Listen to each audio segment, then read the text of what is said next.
Good morning, YouTube friends. Thanks for stopping by my channel, Off-Grid Homesteading with the Bennetts. My name is Jim. I've run into a little plumbing problem. I've sort of got it sorted out, but I need to do a little bit of plumbing here. I used to use copper, but oftentimes copper, I find that, if you get a little bit of water in the line, then it doesn't seal and you're fighting with it. And PEX, to me, is awesome. I love PEX. So, this is the problem I've run into. I've got a hot water heater on demand. And it was really actually quite cheap. It cost me just over $100. And yeah, it was a good buy. I've had it for a couple of years and it's worked good for me. But I've run into a few little snags with it. And I'll tell you what the problem is.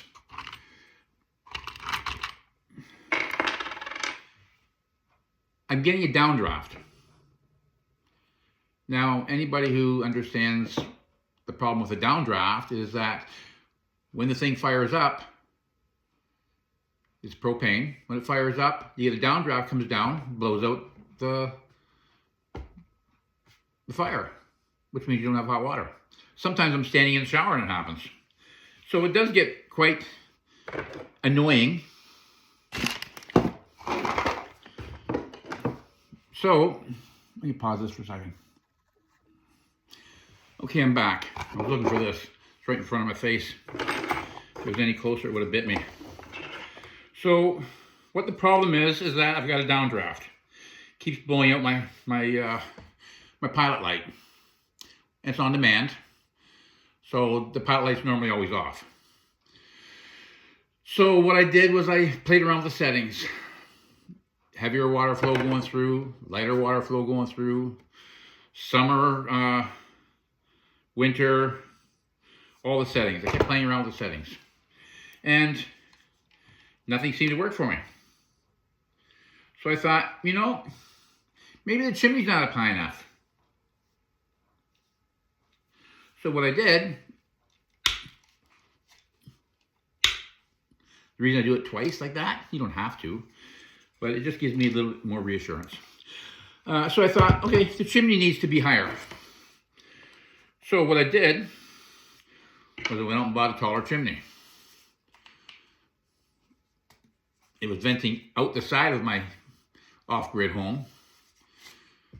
So then I had to put an elbow in it and send it up top and vent it up higher. Well, it still was doing the same thing. So then I thought, okay, I'll make it a little higher again, which I did. No difference.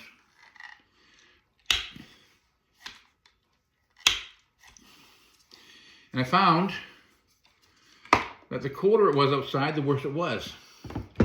Which brought me to the conclusion that maybe I'm getting a downdraft because the house is sealed too tight. Makes sense. Now, in the back of the wood stove, I've got a vent, an opening about so big. And I thought, okay, that opening in the back of the wood stove, if I vented it outside, then I would suck outside air in, and then I wouldn't be starving the hot water heater. It would then work fine. I was wrong. And besides that, I didn't even try it. And the reason I didn't try it was because I had a house years back that that when I bought it, the guy recommended putting an outside vent on, which I did. And I found what happened was the wood stove was always sucking cold air. Well, you're getting cold air from outside, you're bringing it into the house and you're trying to heat it, when I got a whole house full of hot air already. So I thought, no, I'm not doing that. So then I thought, I got the idea. I'm going to leave one window open a little bit, all the time.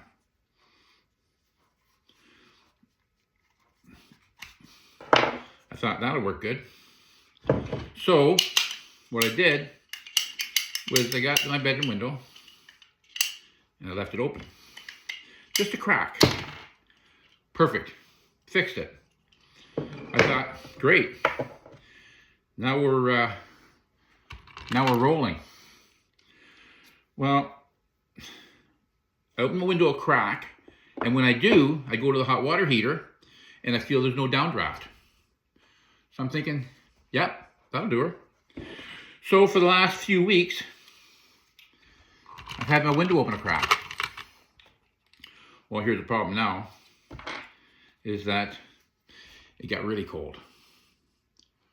Well, then the downdraft was a little bit worse. So I thought, okay, open the window a little bit more, which is what I did. And that worked fine. But what happened was it got a little windy. When it got a little windy, the wind shut the door. Well, when the wind shut the door, downdraft came down the chimney of the hot water heater on demand and froze it. And it didn't take long.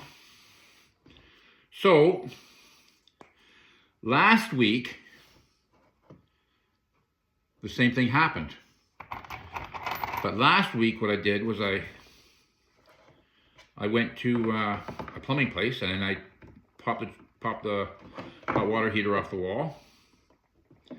Went to a plumbing place and I said to him, I says, can you solder up this line for me?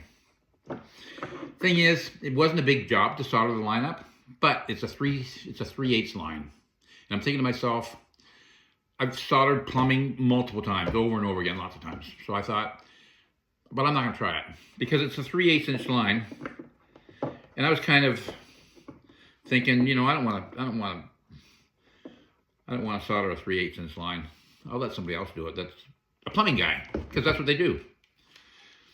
So what I did was I dropped it off and they fixed it for me.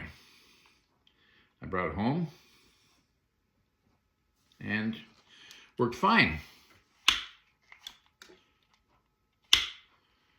Until yesterday. Yesterday, it blew in the same spot again. And I thought, I can't keep fixing this thing. 3/8 inch line, it's a small line. And I don't want to keep fixing this thing. So I thought, you know, I'm going to replace it. The whole entire hot water heater. It didn't cost me much. So, that's the plan. So here's the problem. The problem is, it's almost Christmas time. And the thing is, I can't get a hot water heater right now. So, what's the solution? I'm going away for a couple days.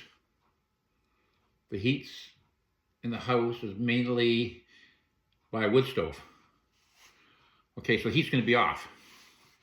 So normally what I do when I go away is I've got my system set up. So instead of draining the lines and blowing all the air in and blowing them all out, I'm always worried that there's going to be air sitting in a bad spot and it's going to freeze up. What I do is I turn the water off to my taps and I turn on plumber's antifreeze valve, which means when I open up my taps, plumber's antifreeze goes through everything. Works perfect. But here's the problem. Hot water heater now doesn't work.